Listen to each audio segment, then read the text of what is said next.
Chart तो हर एक trader देखता है, लेकिन चार्ट को देखने का जो तरीका होता है ना, वो सबका अलग अलग होता है। हो सकता है कि आपको जहाँ पे सेलिंग लग रहा है वो सामने वाले को बाइंग लग रहा हो, या फिर जिसको बाइंग लग रहा है वो लेवल आपको सेलिंग का लग रहा हो। कहने का मतलब ये है कि आप जहाँ पे जो चीज़ सोच रहे हो ना, ये जरूरी नहीं कि वो वहाँ पे वैसा ही हो। कई बार आपको चार्ट भी ट्रेप करता है, और इस चीज़ को हम लोग एग्जाम्पल से समझने वाले हैं। दोस्तों, आज का जो हमारा वीडियो रहेगा, इस वीडियो में हम लोग बात करेंगे लिक्विडिटी के बारे में। एक वर्ड है लिक्विडिटी स्वीप। ये लिक्विडिटी स्वीप आखिरकार होता क्या है और ये किस तरीके से मार्केट में काम करता है, एंड आप इसको यूज करके किस तरीके से मार्केट में काम कर सकते हैं। देखो, सबसे पहली चीज़ हम लोग समझते हैं कि लिक्विडिटी होता क्या है, क्योंकि इसको समझे बिना हम लोग आगे नहीं बढ़ सकते हैं। तो लिक्विडिटी को एग्जांपल से मैं आपको सिंप्लीफाई करके बताऊं तो देखो, आप ऐसा समझ सकते हो, मार्केट का जो मोमेंटम होता है ना, कोई भी मोमेंटम, चाहे अप साइड का हो चाहे डाउन साइड का हो, यानी कि जो अचानक सडन स्पाइक आता है, या फिर आप कहते हो ना सडन मूव जो आता है, किसी टाइम पे स्टॉप लॉस खाने के बाद में आता है, किसी टाइम पे आप देखते हो किसी लेवल को ब्रेक करने के बाद में आता है। तो ये जो मूव आता है, इसी को ही हम लोग सिंपली लिक्विडिटी बोल देते हैं। ये टेक्निकल टर्म है, लेकिन आपको सिंपल भाषा में मैंने समझा दिया है। अब एक वर्ड होता है लिक्विडिटी स्वीप, ठीक है। लिक्विडिटी स्वीप का मतलब क्या होता है, इस एग्जांपल से हम लोग इसको क्लियर करते हैं। बीटीसी का एग्जांपल मैंने लिया है, हालांकि आप गोल्ड में ट्रेड करते हो, बीटीसी में करते हो, उससे कोई फर्क नहीं पड़ता है। ये कॉन्सेप्ट हर जगह काम करता है। जैसे कि यहाँ पे आप देखोगे तो ये जो लेवल है ना, ये मार्केट ने ब्रेक किया है, लेकिन ब्रेक करने से पहले भी अगर आप देखोगे तो यहाँ पे इसने टच किया है, इसके ऊपर में भी टच किया है, लेकिन यहाँ पर जाते जाते इसने क्या किया है, इससे पहले आप देखोगे तो यहाँ पे भी टच करने का कोशिश किया है, लेकिन यहाँ पर जाकर के इसने ब्रेकआउट दिया है। अब सिंपल सा बात है कि जो कोई भी इस ब्रेकआउट को देखेगा तो सभी को ये लगेगा कि मार्केट ने ये जो लेवल था ना, इसको ब्रेक करके ऊपर की साइड में ब्रेकआउट दिया है, तो हम लोग यहाँ से एंट्री बनाएंगे।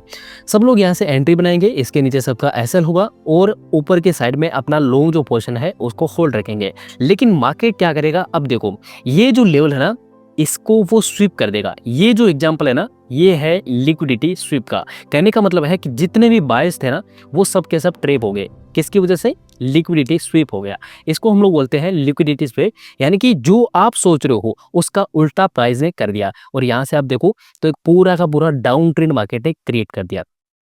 ये होता क्यों है? ये होता है जब बड़े प्लेयर्स चाहते हैं ना कि प्राइस को या तो अचानक से किसी पॉइंट से गिराया जाए, या फिर उसी पॉइंट से आपको देखने को मिलता है कि अचानक से बाइंग आती है। तो जब वो चाहते हैं कि मार्केट को ऊपर लेके जाते हैं, तो वो मार्केट को जो है गिराते हैं, और जब वो नीचे लेके आते हैं, थोड़ा सा प्राइस को बढ़ाते हैं, ताकि जो रिटेलर है उसमें एंट्री बनाए और वो अपना एसएल गवाए, वो अपना लॉस करेगा, तभी तो उनका पैसा बनेगा। सिंपल सी बात है कि जब इस वाले लेवल से मार्केट ने ब्रेकआउट दिया था, तो यहाँ पे सब लोगों ने एंट्री बनाया होगा, और ये कोई भी ट्रेडर जो है यहाँ पे बचा नहीं होगा। जितना भी यहाँ पे मार्केट में आपने एक्सपीरियंस है, कितना भी आपने जो है ट्रेड किया है, लेकिन यहाँ पे जब ये ब्रेकआउट आएगा ना, तो आपसे रहा नहीं जाएगा। इस लेवल पे आप एंट्री बनाओगे। जैसे ही आप एंट्री बनाओगे, उनको पता लग चुका है कि अब आपने एंट्री बना लिया है। जैसे ही ये जो लेवल है, इस लेवल के नीचे आपका एसएल रहेगा, मार्केट एसएल काटेगा ना, आप देखो एक अचानक से शार्प मूव देखने को मिलेगा। तो ये एग्जांपल है लिक्विडिटी का। बहुत ही सिंपल वे में मैंने आपको समझाने की कोशिश करी है। हो सकता है थोड़ा बहुत आपको कॉम्प्लिकेटेड अभी भी लग रहा है, लेकिन फिर से मैं और एग्जांपल आपको दे करके दिखा देता हूँ। ये तो समझा है मैंने यहाँ पे डाउन ट्रेंड के एग्जांपल से। सिमिलरली अप ट्रेंड के एग्जांपल में भी ऐसा ही होता है। अब अगर आप ध्यान से देखोगे तो ये वाला भी एक एग्जांपल है जिसमें आपको लिक्विडिटी स्वीप देखने को मिला है। यहाँ पे अगर आप देखोगे तो ये जो लेवल है ना, इस लेवल को मार्केट ना एज ए सपोर्ट की तरह ये काम कर रहा था, ठीक है।